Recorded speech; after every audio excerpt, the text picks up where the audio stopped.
Baik, assalamualaikum warahmatullahi wabarakatuh. Waalaikumsalam. Bismillah, tawakkaltu ala Allah, la haula wa la quwata illa billah.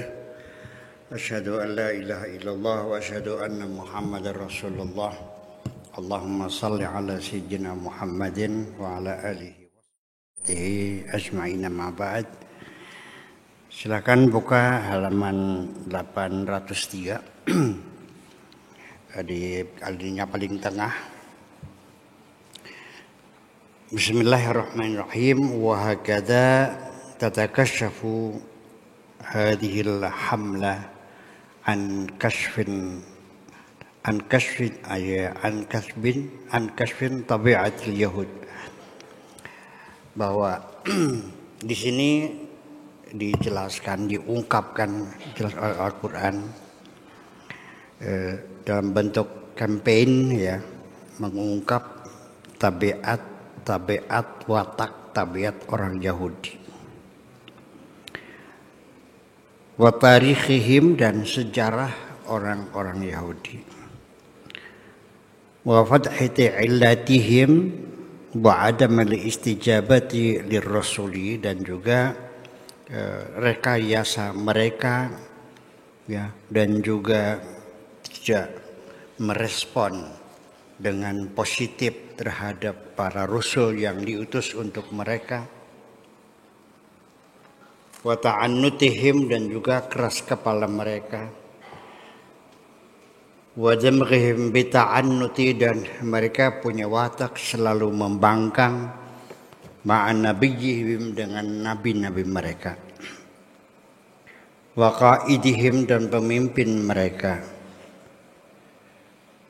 wa munqidihim, dan juru selamat mereka. Mereka selalu membuat ulah, ya, itu sifat dan watak tabiat orang Yahudi.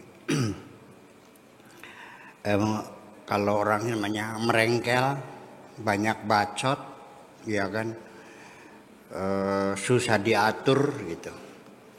Sehingga ketika ada anak santri yang rewel sama kiainya, banyak nanya itu nanya ini, biasanya dasar Yahudi loh gitu.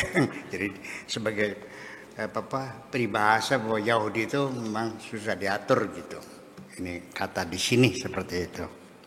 Bukan kata saya, ini katanya di sini.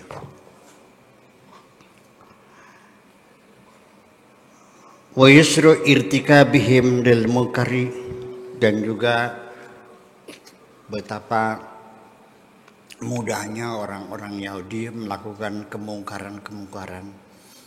Mereka adalah bangsa yang terlalu memberikan kemudahan bagi dilakukannya kemungkaran-kemungkaran, kemaksiatan kata ini.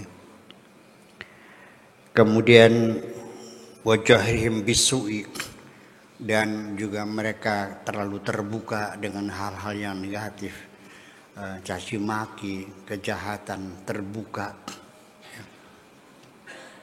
Kemudian juga fi haqqi al-anbiya was-salihin, ya, anti terhadap para nabi dan orang-orang yang saleh. Bal qatluhum wa tabajjuhu bi qatlihim, dan juga mereka juga membunuh para nabi-nabi mereka. Wa yaqtuluna anbiya'ahum bi ghairi haqqin, dan mereka orang-orang Yahudi itu gemar membunuh para nabi-nabinya tanpa alasan yang benar. Yang ada yang digergaji, ada yang dibakar, ada yang disalib, dan sebagainya. Gitu. Dan mereka merasa bangga membunuh para nabinya itu. Wa tabajjuhu bi qatlihim, dan mereka merasa bangga diri bisa membunuh nabi-nabi mereka itu. Wa tasqutu bidzalika wa tadahawa dasaisu al-yahud. Itulah makanya desas-desus, dasais itu desas-desus bahasa Arab. Desas-desus itu di bahasa Arab di dasais, darinya desas-desus. Ya. Artinya rumor orang-orang Yahudi itu terus berkembang. Fi safil muslimi, di kalangan umat Islam. gitu. Kita sampai sekarang ya desas-desus itu, rumor itu, apalagi rumor, desas-desus, apa provokasi, terus apa lagi? Ya, itu seputar kita. Fisafil muslim. Wa kaidin dan tipu daya mereka, wa makrihim dan rekayasa mereka, wa habailihim dan tipu daya mereka. Dan sampai sekarang mereka kuasai kok. Ya, media dunia pegang-pegang kok. Ya, mereka bisa membuat public opini dengan mudahnya. Ya, kantor-kantor berita dunia mereka yang kuasai semuanya. Bilang apa? Wa ta'rifu al-jama'atul muslimatu, dan kelompok umat Islam mengetahui ma yang bagi an ta'rifahu al-ummatul muslimah. Orang Islam tahu apa yang perlu diketahui fi kulli hin, di segala zaman, di segala waktu, di setiap generasi. An tabiatil yahud, tentang tabiat orang-orang Yahudi, wajibillatihim, dan juga watak mereka, wa wasailihim wa taraiqihim, kemudian juga media yang mereka kuasai, metodologi yang mereka lakukan, wa mada wuqufihim lil haqqi fi dzatihi, dan bagaimana mereka menyikapi satu kebenaran, ya, sawaun jaa min ghairihim, apakah datang dari bangsa lain, au naba'a fihim, atau juga yang tumbuh dari bangsa mereka sendiri. Konon katanya salah satu alasan orang Yahudi tidak percaya kepada Nabi Muhammad itu karena mereka meragukan mana mungkin Nabi di luar orang Yahudi itu. Gitu, salah satu alasannya. Bahwa orang-orang para nabi itu semua dari garis Yahudi. Karena Nabi Muhammad bukan dari garis Yahudi, ya, sempalan dari Yahudi, yaitu Arabul masuknya juga Arabul Musta'ribah. Ya. Jadi Arab yang asli itu namanya Arabul Uraba, Arab pendatang namanya Arabul Musta'ribah. Nabi Muhammad itu termasuk Arabul Musta'ribah. Umi ya, memang umi ya. Memang asli Arab, tapi Arabnya Arab Musta'ribah, Arab pendatang. Nah itu. Tetapi nanti di ujung-ujungnya Nabi Muhammad juga ya sempalan dari Nabi Ibrahim juga, dari Nabi Ismail juga, dari Yahudi juga, tapi kan gitu. Jadi apa sempalannya gitu. Mereka meyakini bahwa tidak mungkin ada nabi di luar dari orang Yahudi. Itu salah satu katanya. Nggak tahu benar tidaknya seperti itu. Oke. Lalu kemudian juga bamada wuqufihim lil haqqi fi dzatihi sawa'un jaa'a min ghairihim aw naba'a fihim fahum a'da'un lil haqqi wa ahli.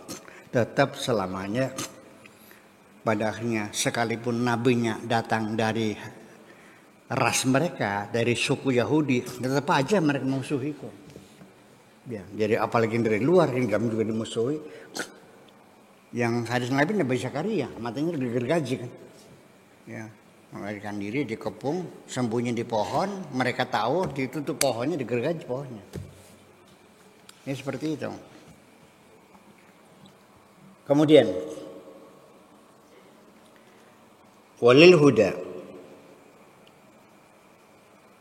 wa hamadatih, orang-orang yang membawa hidayah fi kulli ajyalihim, segala generasi, wa kulli azmanihim, di segala zaman, ma astiqaihim, dengan teman-teman mereka, wa ma'adaihim, dan dengan musuh-musuh mereka, li'anna jibillatahum aduwwatan lil haqqi, karena watak mereka adalah anti kebenaran, selalu melawan kebenaran.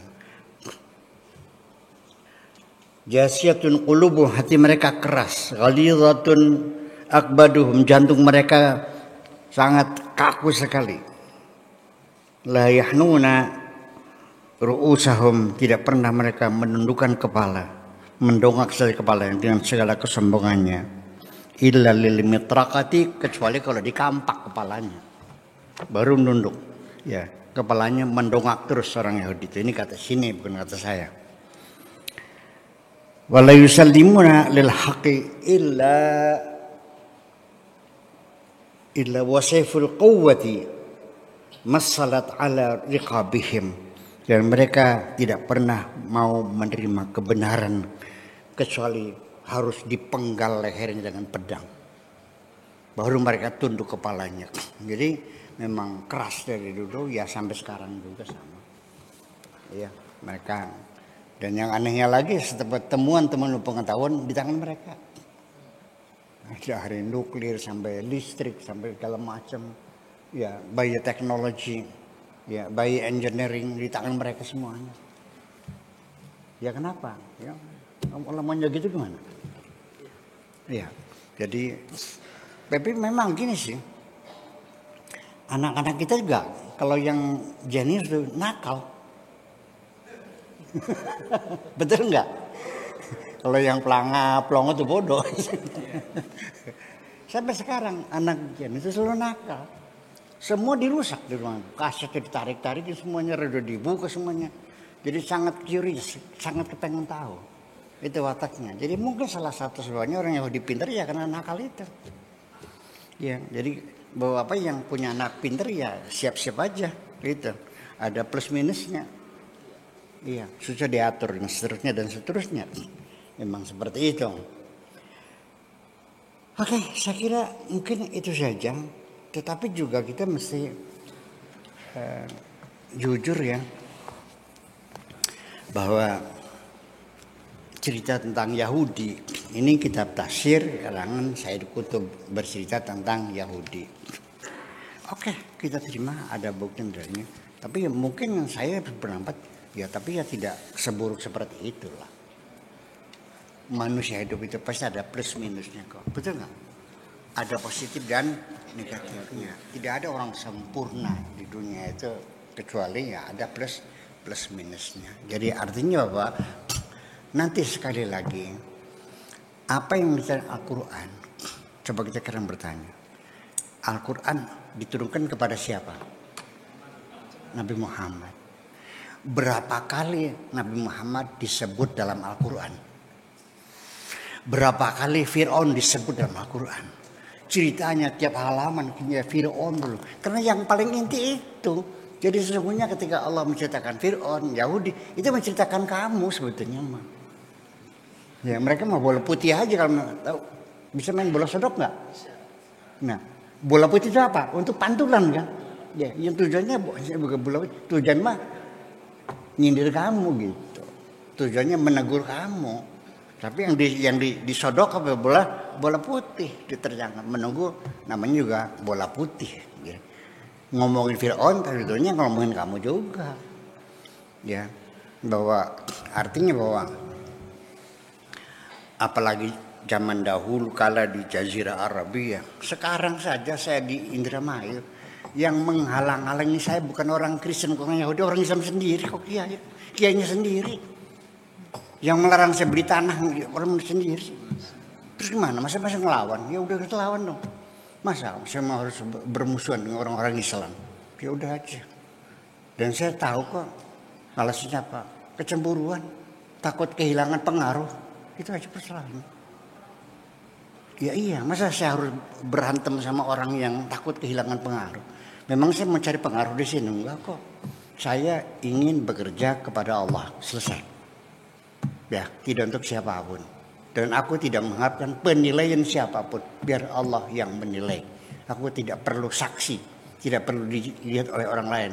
Wa kafa billahi syahida. Cukup bagiku Allah yang menyaksikan. Terima kasih.